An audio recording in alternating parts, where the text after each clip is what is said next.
It's very nice to have you here, and I want to encourage you before we start. This is a more informal session, more relaxed, more interactive session. So if you only feel like it, feel free to switch on your camera, ask our questions either by raising your hand or write them in the chat. This should be interactive and informative for you, so feel free to engage as much as you'd wish. To start things off, I want to introduce myself and my colleague here. My name is Katarzyna Udała, and I'm a project manager at Digital Europe. And I lead on behalf of on behalf of Digital Europe and in activities covered by Digital Europe. I work on a project called Women for IT. And together with me, I have my colleague, Vītola, who is the representative from the LIKTA organization, she's the leading partner of the Women for IT project. And before we go into the discussion and before we explain a bit more of what we want to cover today during the session, we'd like to get a little bit of a sense of who's in the room today with us, for also us and you to understand who's with us, and ask a few questions about your expectations and what you want to hear.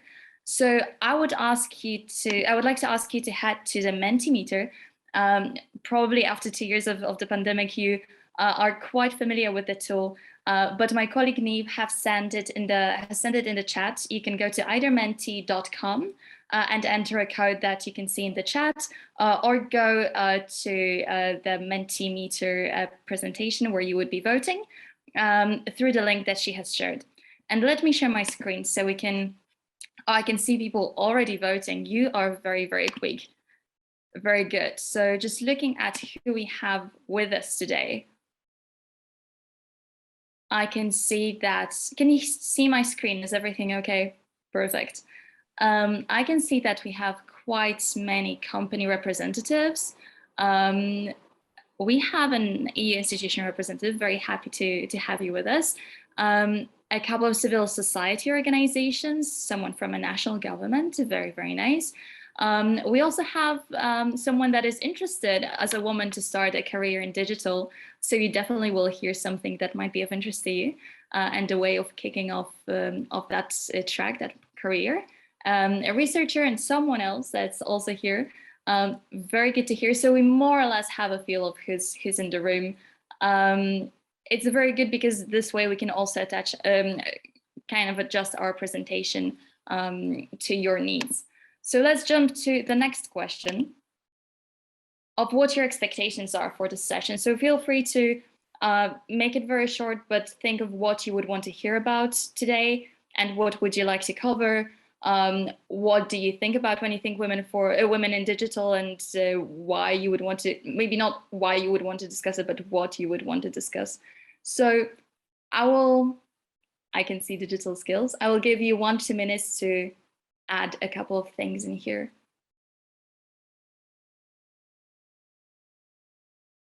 Okay, so we have digital skills. You mentioned good practice examples, different examples, getting some inspiration, understanding what the current status is for a woman in IT, having some actionable next steps, understanding what being a young woman in digital is, and finding out more about the projects that EEA, who actually is a fund operator for our project for Women for IT, what kind of projects they implement already and what are some tips and tricks for the future. Hearing more about next steps and understand a bit more on the tools that can be useful for those starting the journey in the field with the target group. I'm not sure if I understand that, but we can probably clear it up during the discussion later on. We can definitely cover some tools that might be useful for you, both on the side of employers and companies and the side of women in technology. And then some good examples to have more women in digital careers. I think our presentation covers that to a significant extent, but if you do have some questions after the pitch from Vita, you are very, very welcome to ask your questions, to share your stories as well. So without further ado, I'm very happy that we have this input from you. And Vita, I will leave the floor to you to present Women for IT, and then we open for discussion.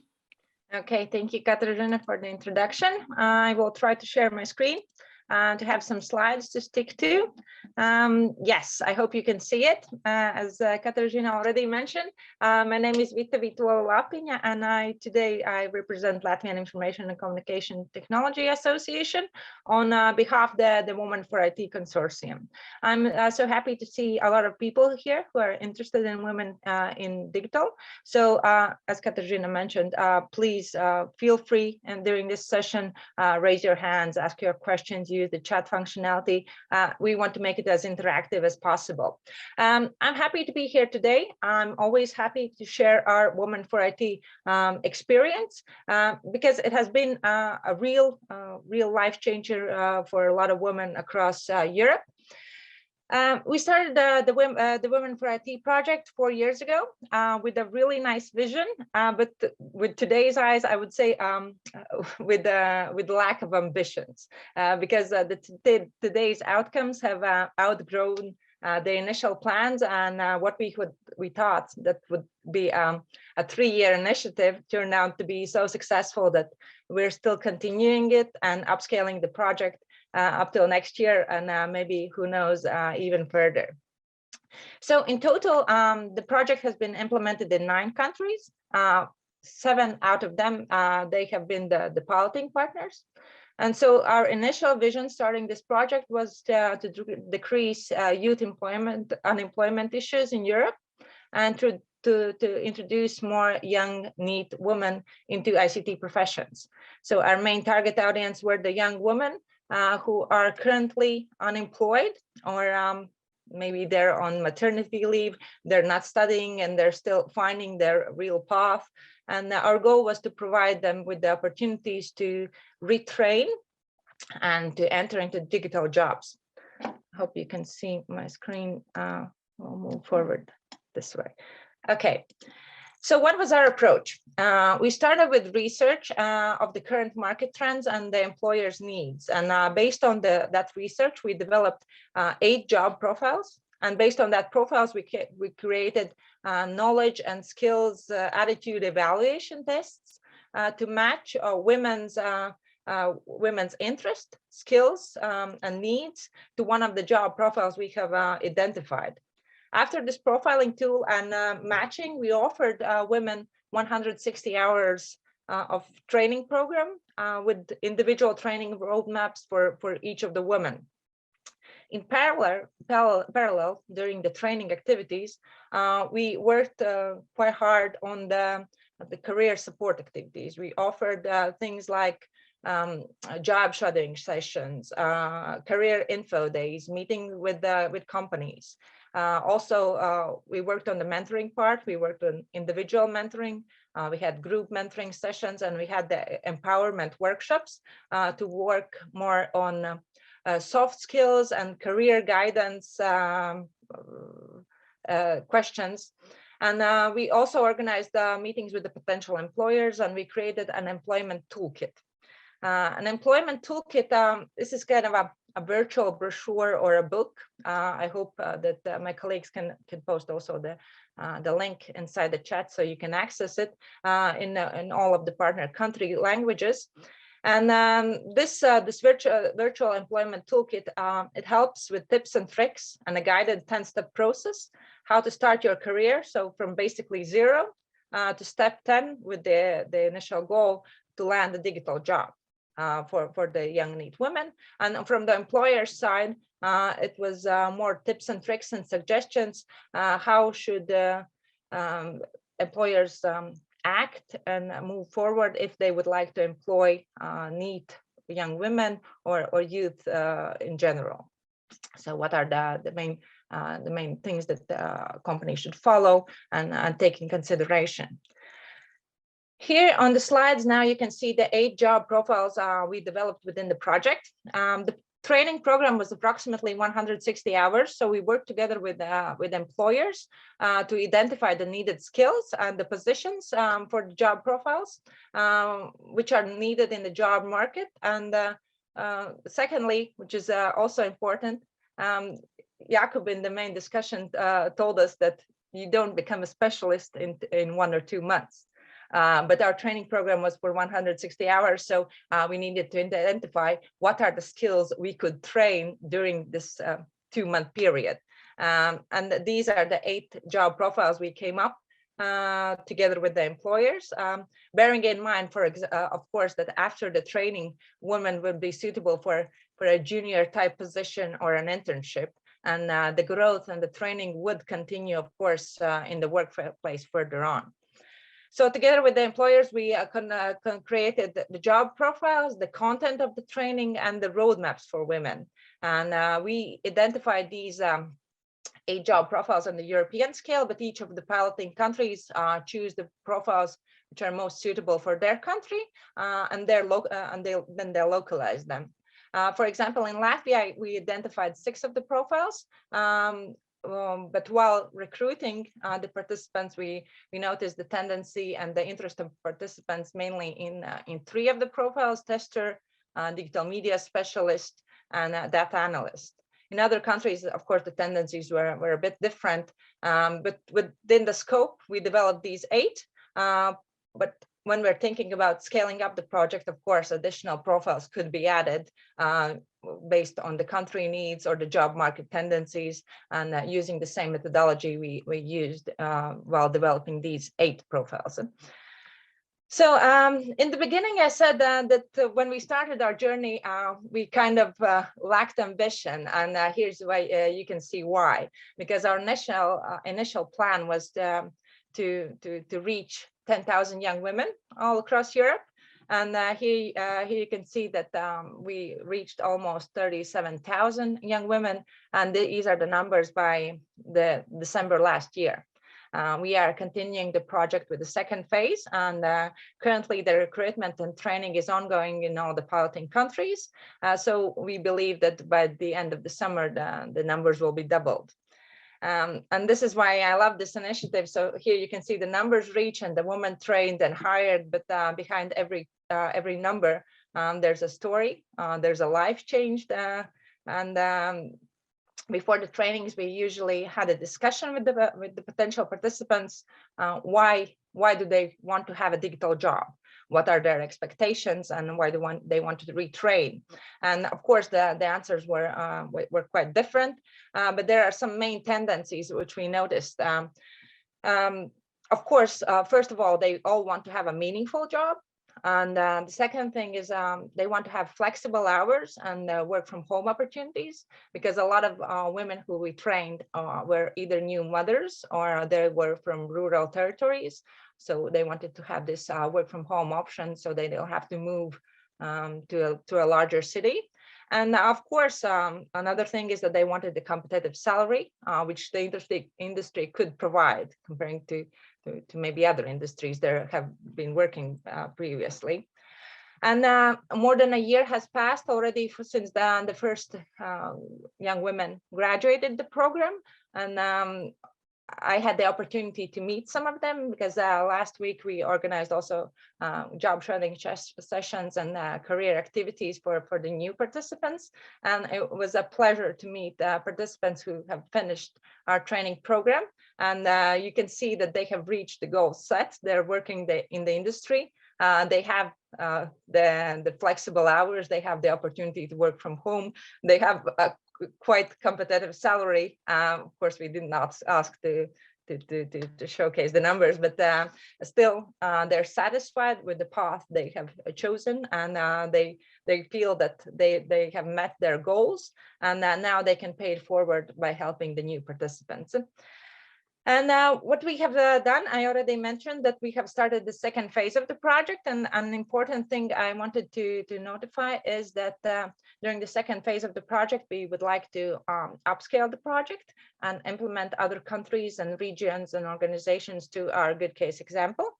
And so this is why during this year, we will organize in total 12 different workshops to share our experience, the tools, the methodology, and our approach to upscale the project, and also to adapt it, to provide the opportunity to adapt it to other countries. So this is a short presentation, a short pitch about the Women for IT project. Here you can see some resources. In the digital jobs platform, you can access all the tests, the profiling tool, the information about the job profiles, also the employability toolkit. And this is the place where women can register. And then in the countries, they were later on matched by their needs and expectations with the course providers.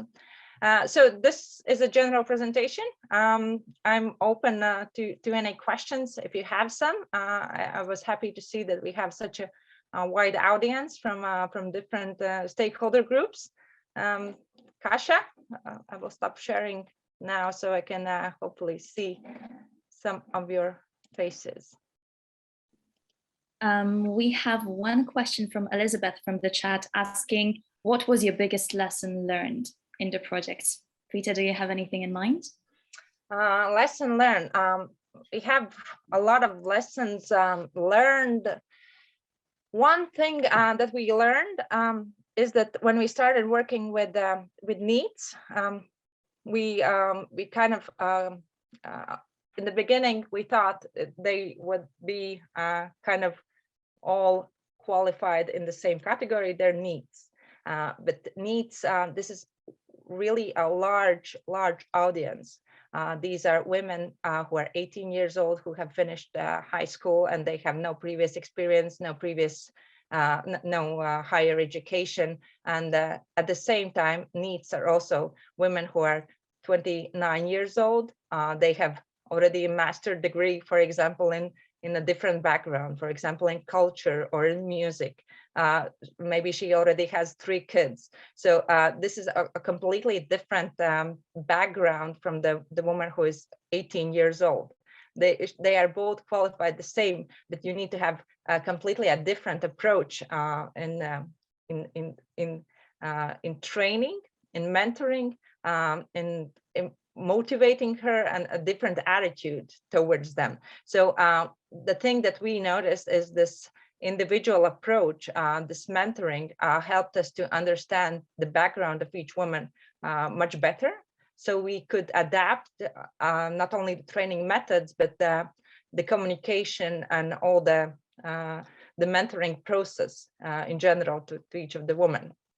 And this is one of the differences I would like to emphasize of the Women for IT project is we put a lot of emphasis on the mentoring side and on the individual approach.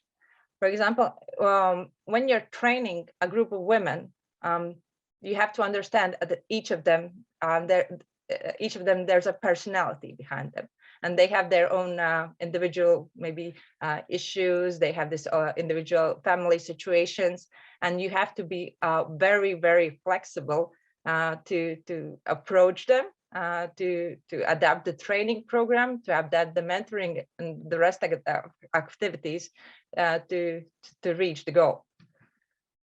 This is my main kind of lesson learned. Thank you, Vita. And I'm thinking from my side, because of course, this approach with empathy and mentoring and this individual outlook on our participants, I think it was insanely important. But at the same time, from the organizational standpoint, I think a lot of value brought reaching out to stakeholders, setting up partnerships, the dissemination, both at the very local level of where the training was implemented, but also at a pan-European level. So the fact that we were able to establish partnerships with national governments, employment agencies, the fact that we could involve employers that then offered job positions, placements for the trainees that we had, the fact that we were showcased in some local media, and therefore we were able to reach more young women, but also the fact that we use different communication methods, different outreach, going both through social media, but also through employment agencies, going through the official traditional media. We were kind of all over the place at some points at the very local level. But at the same time, we had support from the European organizations, and we were invited to events. We participated, we organized our own stuff. So kind of putting ourselves out there and being able to one by one creating these relationships that was very important, I think, and that contributed to the success of the project. Yes, I totally agree. We couldn't be so successful without a strong back. We had the cooperation, for example, in Latvia, we had the cooperation with the employment agency who valued this approach and promoted that through their channels, and of course from the employers. After the first training session, the employers already hired the graduates and provided them with internships, and this helped out to spread the word towards other employers that this is a good opportunity, this is a good program, and the graduates are valuable interns or new workers. And of course, towards women, in this last phase, we didn't have to have almost any marketing activities, because the word of mouth dissemination and popularity already guaranteed us with the potential training participants. So yes, the cooperation, the support from the government and from the employers helped to organize the event successfully. We have a couple of more questions. I can see a question from Helena asking if anyone can use the profiling tools that we have developed, and the answer is yes. So basically, if you go to the profiling tool website, I think our colleague Neve has shared it, and if she hasn't, she will put it in the link here in the chat.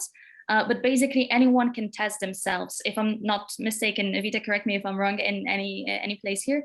But anyone can take the test. It doesn't mean that anyone can necessarily take part in the project, because there are some criteria to be met.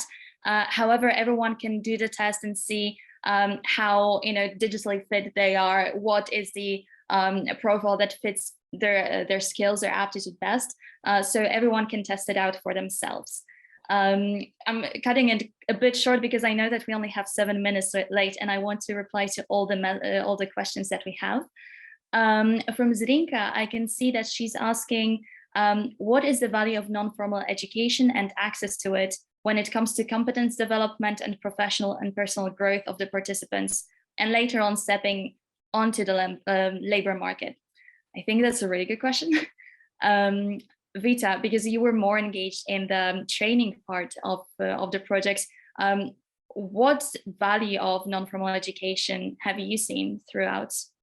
Of course, we've seen a lot of value of the non-formal education, but first of all, our training program was also mapped with, for example, the digital competences. So the training, the potential employers, they already received a well-prepared roadmap, seeing all in detail the information on the participants were gaining during the training.